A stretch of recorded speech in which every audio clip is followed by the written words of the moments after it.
Well, hello everybody, and first was about the very early America, colonial America, America before the Revolution, and well, whatever art there was, we looked at it then, and and now this is post, well, not yet post Revolution, but around Revolution. It's the end of the 18th century, and then onward. And the father of American painting, without question, was one Benjamin West, and goodness, doesn't he know it. He born in a Quaker family, Philadelphia. Nothing particularly remarkable, but from early on he knew that he possessed of exceptional gifts. But what he also possessed of was just unlimited self-confidence. And very often, it's 90% of the business. One may possess of great talents, but yet if one is timid and cannot literally sell oneself, it may not work. Well, that was not the case with Benjamin West. While still a very young man, still in America, he already presumably pronounced that with his talent is going to get him to be a friend of kings and emperors. And guess what? That's precisely what will happen. He will be a friend of George III, and he will be a friend of Napoleon. So both king and emperor. Painter and friend of George III, founder of the Royal Academy in England. Not only founder, but he will become its second president after Joshua Reynolds. He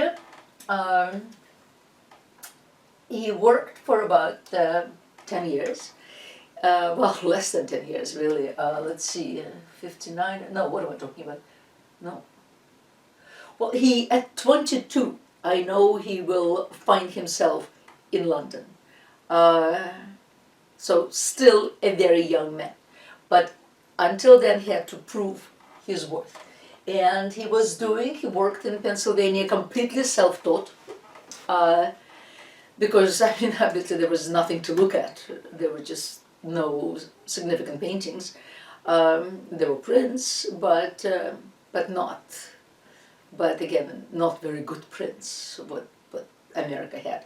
So he was self-taught, but he could do likenesses, and that's precisely what Americans wanted, as we saw. I mean, likenesses, they regarded limners very much as craftspeople, and on the same level as say, bootmakers or metal workers or carpenters. So when you do my likeness, so long as I see that I look like myself, good enough. The quality of the painting, I mean, they did not appreciate, and it's not that it was their fault. They could not appreciate it. There were no examples to learn. So while in Lancaster, Pennsylvania, in 56, West's patron, a gunsmith named William Henry, encouraged him to design Death of Socrates, which in itself was quite extraordinary because, again, what do Americans know about Death of Socrates? Not what they're really interested in Death of Socrates. They were interested in their own portraits. They were interested in selfies. But nevertheless, there was an ambitious man, intellectually ambitious, and that's what he wanted. And he encouraged West to do it. And there was an engraving circulating in America in Charles Rollin's Ancient History. And the resulting composition is rather similar in the middle, and then West added sides from his own imagination. So there's the engraving, and you can see it much better, of course, on your PowerPoint. And you can see then how West copied the central part. He will also be quite taken, of course, by the arch. He repeats the same arch and the round uh, the round window, the the opening here, and the rectangular doorway. All of this is here, but then he adds sides. Sort of, you've got your in a triptych. You've got the central motif, and then on both sides you have the additional motifs. And there is Socrates. He is being given. Being given poison to drink. The way he got these helmets, they certainly they don't look like Greek helmets, but again, we're talking about a very provincial boy who's trying his best and trying to learn what he can. So he just puts everything of ancient world that he knows. Whether it's Greece, Rome, it's all thrown in together, and there's some medieval personages as well. Here presumably is Plato, who is crying because his master, of course, is dying. Well, it's a very crude painting. It is clearly by someone who hasn't studied the intricacies of either drawing or color, but ambitious nevertheless. We'll see. No, of course, does he understand anatomy? None of that. All the personages in this paintings are sort of individuals. There's very little interaction. A little later, Jacques-Louis David will paint his own The Death of Socrates, which, of course, is brilliant. It's actually at the Metropolitan Museum in New York. Well, no one can go there now, but hopefully when this plague is over, we'll be able to go back. And there is, of course, the understanding of depth, the understanding of composition, the understanding of human anatomy, the understanding of human emotion, all of that presented in a very classical, idealistic way, which David also understands very well, having spent so much time in Rome. So, when you compare the two, it's one begins to smile, of course. But not to worry, David West very well knew his limitations. He was a very quick-witted fellow, and he knew that America is a dead end. If he really wanted to paint, if he really wanted to learn, America was a complete dead end. There was nothing for him to learn from. He had to get himself across the pond. And across the pond, he certainly traveled. He was also a great showman. When he presented himself in Rome, and yes, he had some letters of recommendation, he would wear the clothes of a lumberjack, or sometimes the clothes of a Native American, or sometimes he just presented himself as this barbarian, literally come from barbarian country, and of course this overly sophisticated Rome was fascinated by this new experiment, for which I mean, for them this experiment happened 2,000 years earlier, when Rome was first began to grow, when a little village began to grow into a city. But in the passing 2,000 years, it's become with all its experiences, up and down, but and now up, it's become extremely sophisticated and extremely blasé and supercilious and bored. And here's this breath of fresh air come from a savage country. So, and he played on it very skillfully.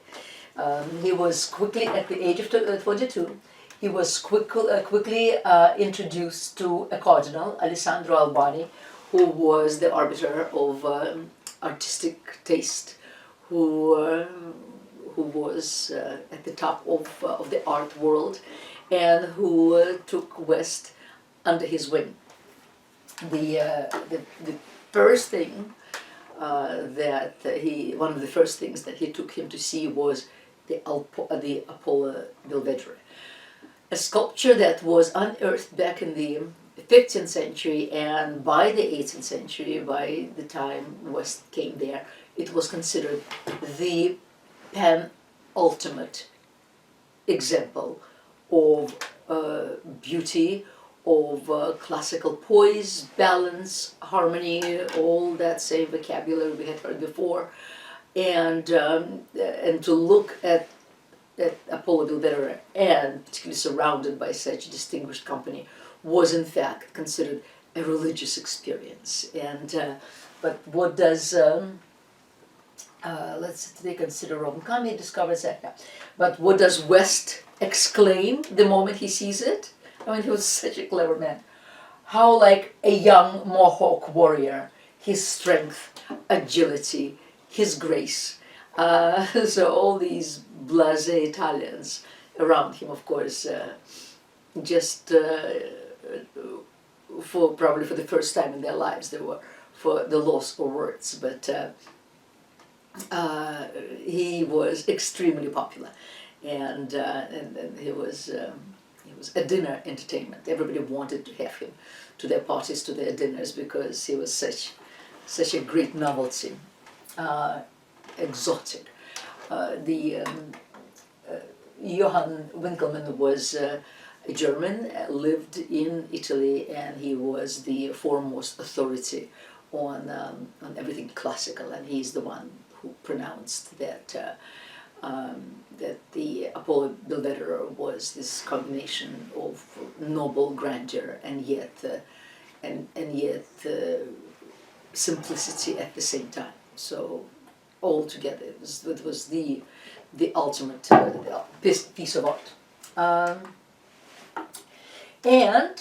So within within 8 years or so, West first he stayed in Rome, then he went to England, and it was already in England, and he painted this very large canvas, Agrippina landing at Brundisium with the ashes of Germanicus. Germanicus, we're talking about the middle of the 1st century AD. Now the theme is Germanicus is the brother of the future Emperor Claudius, and this is the time of this is even slightly early 1st century, and he presumably presented a threat to the Emperor Tiberius, so he had him poisoned, and his widow is bringing his ashes back to England, and while Emperor, who was she? Back to Rome. Back to Rome. Thank you very much. In England, Benjamin West paints the canvas to Rome. Is where Agrippina is taking the Germanicus. ashes. Sasha is here. Thank God, we're all together. Hi guys. Yeah. Yes, back to Rome. What a difference! I mean, the man had learned his lessons in classical representation.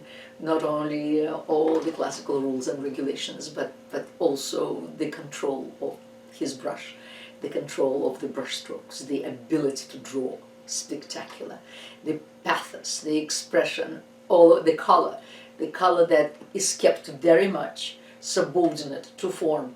All of it is there. And in the center is Agrippina with her attendants and her 2 children, Agrippina the younger and the little Caligula, who will also become emperor. So the ship had just came to port. She is met. In this case, the clothes are correct, and those who meet her, who accompany her, they are all correctly dressed this time. Had a chance to learn it in the best of circumstances. The Romans wore white for mourning, and so in the middle is Agrippina with her attendants. As I said, their heads lowered in grief, and then they're surrounded by everything Roman. It's almost as if they're going past the Roman temple, where to deposit the ashes, even though the ashes will be deposited in Rome. But the Corinthian columns are there, the beautiful Roman architecture. You have the columns, you have the pilasters, all of it is there. And in the background, what he did, he in fact he used the engravings by Francesco Bartolozzi of the ruined palace of Emperor Diocletian in Dalmatia, and one can in fact still see it, and that's what he used right there. It's the same thing. So he used all he could, and of course various quasi Roman buildings. I mean, this almost looks like the Sistine Chapel, in fact. So it is a tremendous difference. Look at this. This he paints in 56, and then 12 years later, what a tremendous difference. It's as painted by completely two different people. But then, of course, this is a provincial boy in provincial America with absolutely no skills, no education, self-guided. And here he is with all the artistic training that he could possibly do and did. And then he proceeds to do these history paintings. A history painting became the most important type of painting at the time, and only a history painting could characterize an artist. A history painting, whether it is the Greek history, Roman history, whether it's the Bible, or in fact whether it's a piece from, say, Dante, the Inferno. I mean, anything that breathes of knowledge, instruction, morality, self-improvement. History, biblical, or mythological. Mythological, yes, all of those. Anything that's culturally foundational. Exactly. Anything that serves self-improvement. Thank you very much. Exactly, so that's what was important. One made money on portraits. But portraits, I mean, in America, portraits were very, very important. But in Europe, well, they were also important, but they were not considered great art. In fact, one achieved success with portraiture once one achieved success with history painting, exhibited it at the salon, received all the praise for the painting, and then he would be asked to paint portraiture, and for that he would charge considerably more money than he could before the historical paintings. So here's another very Roman, very noble painting, and they're all huge, whatever, 20 feet, 18 feet. They're very, very large canvases. Somebody once joked that West, and after him Copley, that they paint by square miles. And this is a story of one Regulus, who was a consul of Rome, who was captured by the Carthaginians back in the 3rd century BC, but then the Carthaginians needed someone to go negotiate with Rome to go back. And Regulus, in fact, gave his word to the Carthaginians that he will come back if they let him go.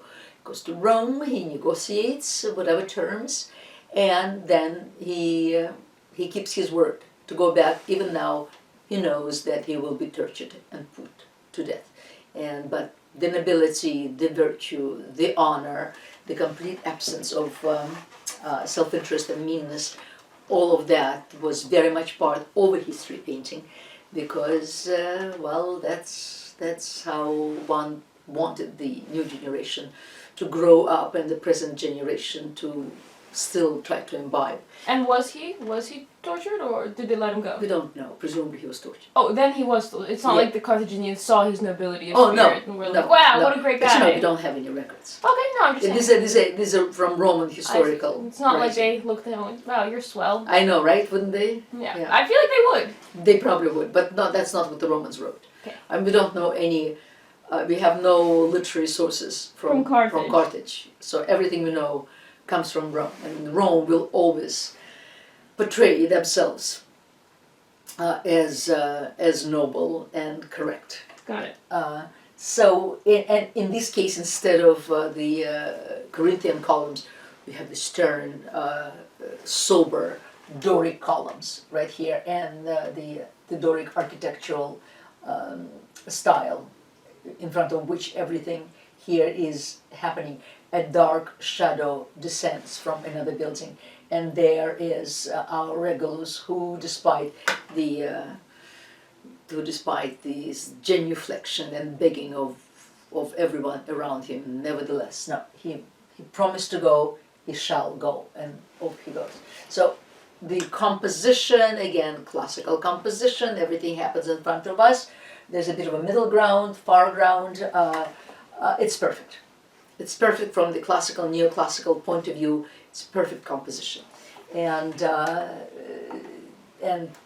to offset that, so this one he paints in '69, and the following year he paints sort of a companion piece to show off, on the one hand, the steadiness and nobility of the Romans, and on the other hand, to show the passion and unruliness of the Carthaginians.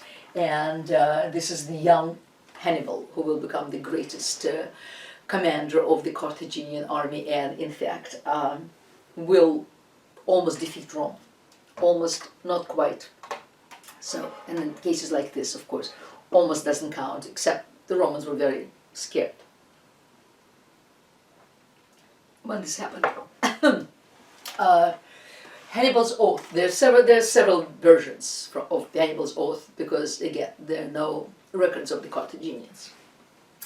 The early versions of the story say that his father, Hamilcar, made his 9-year-old son, here he is, Hannibal, swear he would never be friend of Rome before he would agree to take Hannibal with him to Spain, what was called Iberia at the time. Later legend said that he had to swear to Apollo that he would always be the enemy of Rome, not a friend of Rome, but the enemy of Rome. A huge difference. One version allows diplomatic resolve, the other doesn't. Hamilcar appears to have taken the whole clan to Iberia. In 237 BC, shortly after arrival, he started to expand outward, the Carthaginians, from existing colonies, using the combination of diplomacy and force. Oops, he did use combination. Diplomacy probably with the local tribes at this point, because Rome has not yet advanced to Iberia. Carthage was there. Hamilcar took a local wife, apparently to smooth an alliance. Hamilcar died while crossing a river under fire, and was succeeded by his son-in-law Hasdrubal the Fair. But towards 229, Hannibal was 17, at that time, too young to succeed the father, but he will, obviously, soon enough. So what you see here is the young Hannibal with his father there, standing, sacrificing a horse. And the horse is lying on its back with its front paws tied up, with the throat ready to cut, and the vessel here to collect the blood. Everybody there, these very exotic costumes of the Carthaginians. In the back, what West imagined Carthaginian architecture, sculpture could be, because Carthaginians originally came from Phoenicia in Palestine, or in Syria rather. So all these very exotic accoutrements, and again lit up Hannibal right there, making his sacrifice. So when you compare the two pictures, and that was the whole the whole purpose. In one is the nobility of purpose, because our Regulus, of course, is going back to Carthage, and the author of Hannibal is all pagan enthusiasm and inability to control oneself. So, and those were very popular. Those paintings. I mean, he will become really a close friend of George III. Even though his wife Charlotte did not quite approve of the friendship, because she felt that West with his enthusiasm was perhaps not the best companion. You know that film, The Madness of George III, of King George, presented him as cured. Remember in the end? Oh yeah, by the end. By the Like, end, yeah. He kind of, yeah. Yeah, great film. Yeah, the stress got to him. Yeah. Well, anyway, but I mean, they'll cease to be friends towards about 1800, because George III will not approve of West becoming friends with Napoleon. But West was just so confident, so full of himself. He just didn't really think that even the people in the position of royalty may bear a grudge. In fact, having been friends with George III, and I mean, he never went back to America.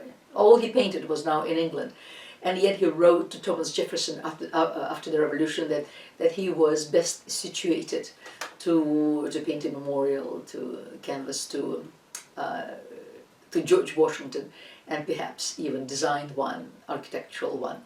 So Thomas Jefferson probably also, for the first time in his life, was at a lack for words. He never answered. But yeah, let's go back to this. He paints a canvas that really made him famous, and presented him as an extraordinary painter. And this is called The Death of General Wolfe. Today it's in Ottawa, in Canada. And it is the death of British General James Wolfe in the 1759 Battle of Quebec during the French and Indian War, which was the North American theater of the 7 Years' War, which was taking place in Europe at the time. And Americans obviously were on the allied with the British against the French.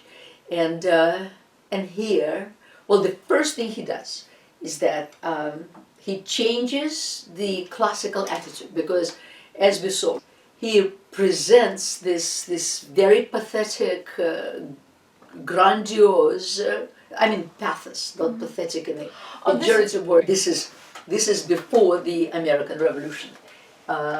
In fact, 6 years before. So he paints this picture full of pathos, full of grandeur, full of nobility. And these pictures usually were painted with classical garb.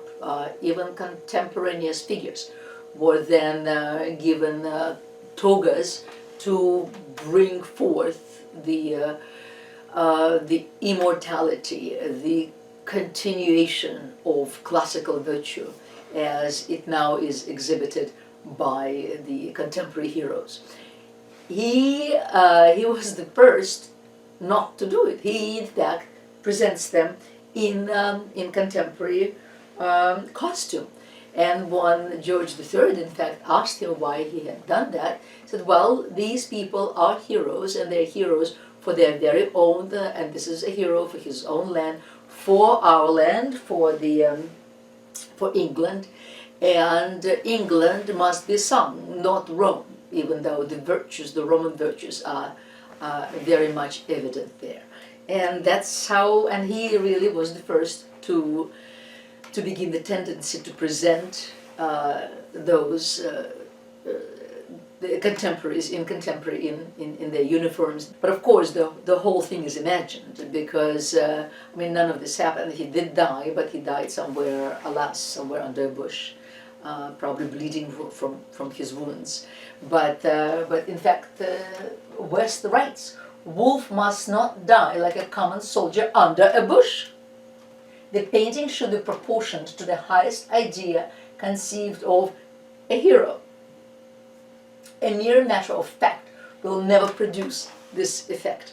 So reality interested him very little. Morality interested him tremendously. And thus he makes this elegiac painting where here's General Wolfe, and the banner that flies above him looks almost like a cross. He had just been taken down from the cross, and this is lamentation, where he is surrounded by his closest and dearest officers. The next in command is standing there, grieving. He is wounded as well, and he extends his left arm to promise the general that he will do his best to follow in his tradition. Another officer with his servant is standing there again. His hands are clasped together, expressing his grief. There is was also included a Native American to represent, to understand where it's all taking place, and that all denizens of the land are there mourning this great hero. And there's a messenger in green uniform who had just run in to tell the general that the battle is won, that he's a hero, the battle is won. And there's several. There's his arm and another arm, and we see still two more hands. So there are more people all extending their arm towards the victory. So the victory is there, and not only victory is there, but there is a steeple showing up there on the left, sort of the Christian hope, and the dark sky, the clouds are disappearing to one side, and the skies will shortly open up to present a happy outcome. So and then of course more armies behind there, as you see, and everything is perfectly studied. The costumes, of course, the muskets, the hat that has fallen from the head of this officer as he is, or he had just thrown it on the ground as he's mourning the hero. So not only it's heroic and elegiac, but it also gives this idea of to be close to the actual occurrence, which of course it isn't. But it's a brilliant and at the time a very courageous step, which won him, what can I say, no end of commissions.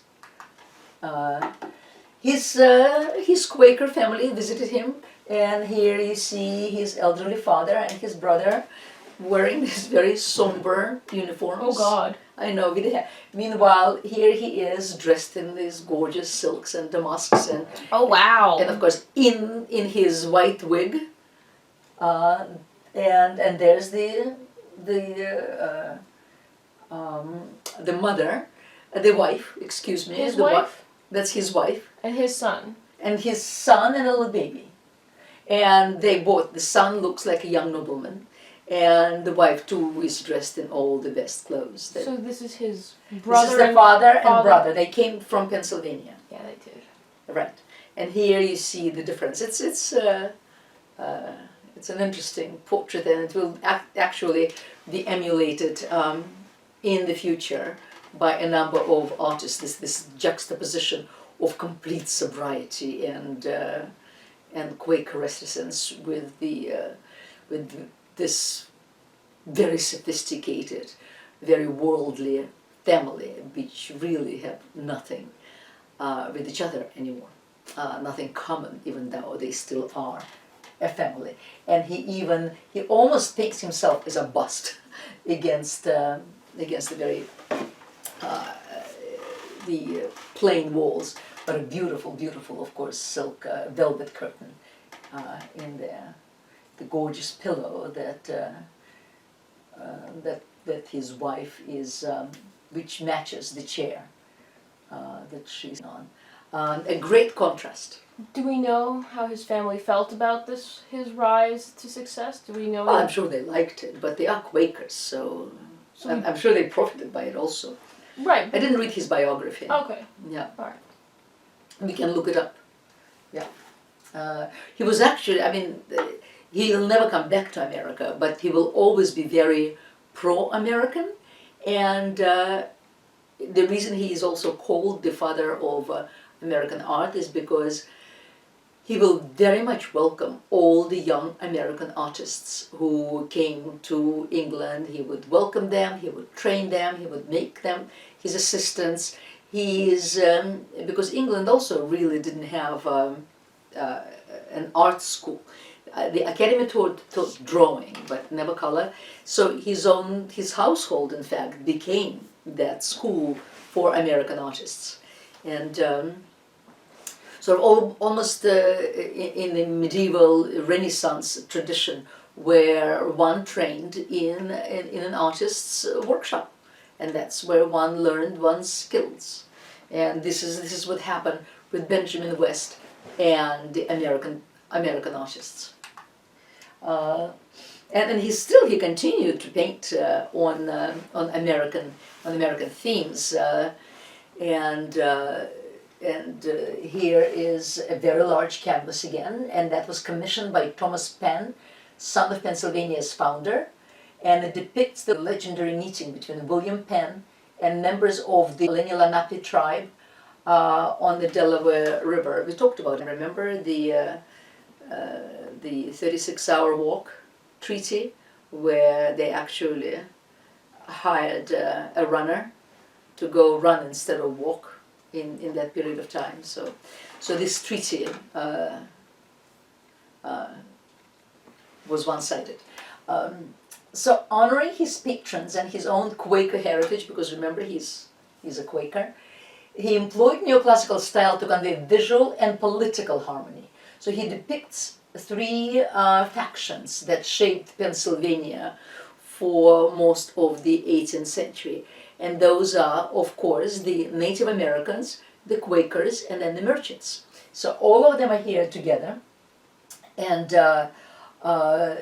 so it is allegorical again. The scene is, of course, allegorical. It's just as with the death of General Wolfe, which was allegorical, this one too. This particular scene never happened. The image has become, nevertheless, the icon of American history. He employs, for this American subject, neoclassical style, placing all of them into the foreground, with the middle ground, with the background, all of it perfectly observed. The painting is beautifully balanced with the figures here, figures there. It's all taking place under this beautiful shady tree, and everyone appears satisfied. Everyone appears united, peaceful, and happy with each other. And that was the purpose.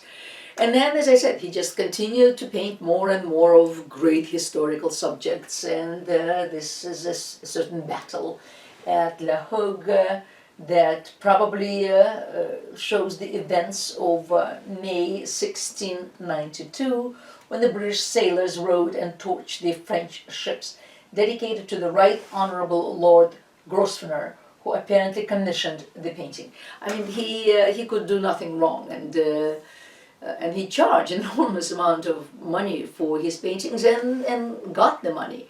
He charged something upwards of 3,000 pounds sterling for this, when Velázquez's Rockabye Venus at the same time only was sold for 1,000.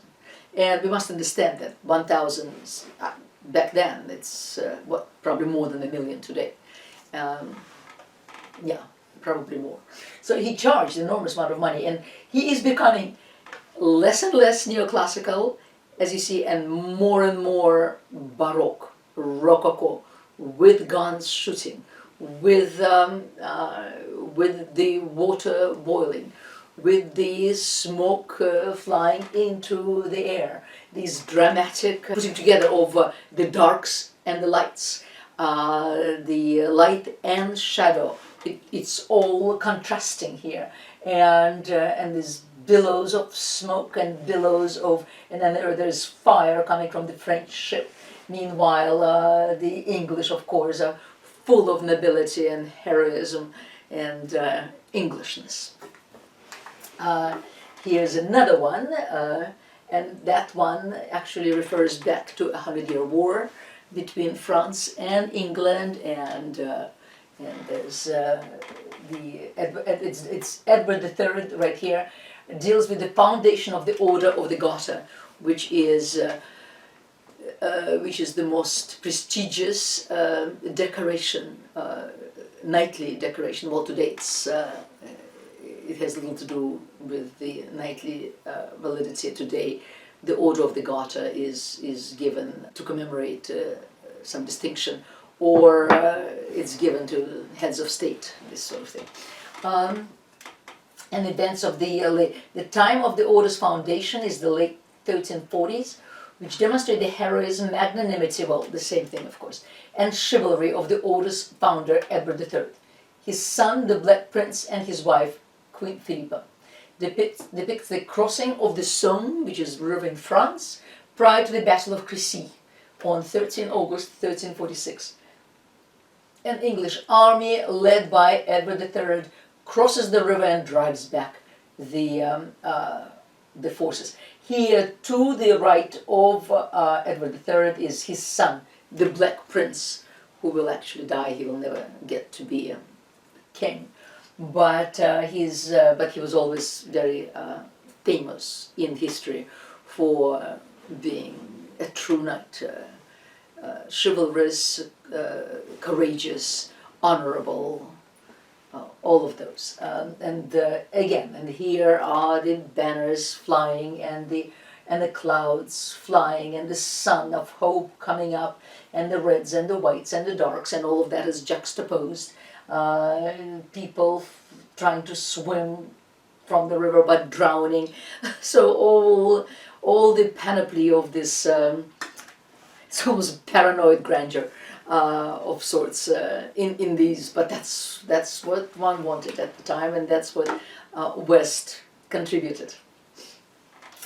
Goodness, and look at this one, the death on the pale horse. And this one is now in Detroit. This looks almost like Delacroix, the romantic painter of the 19th century.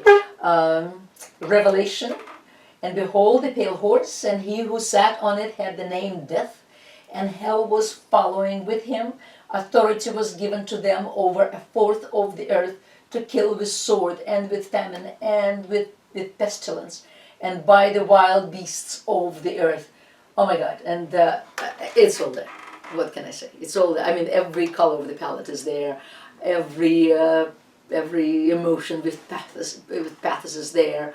The horror of death, the cries of victory, you name it, it's there. So when you compare this and this, how many years have passed? 30. 30 years. This is where he paints the arrival of Agrippina, after having stayed in Rome and being influenced, of course, by Rome, and there is the death of the pale horse. His style will change tremendously.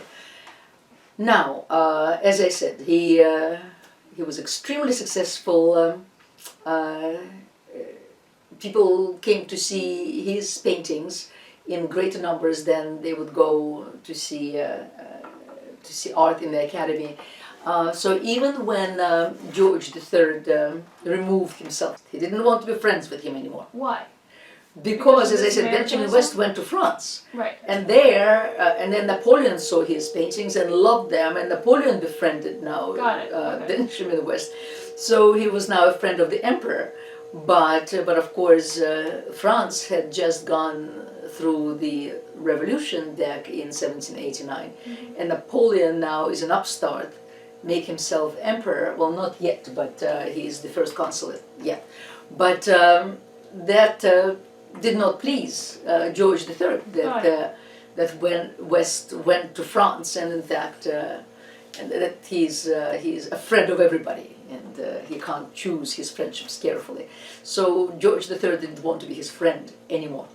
Well, you know, Benjamin West is Benjamin West. He still had, of course, plenty of friends and commissions.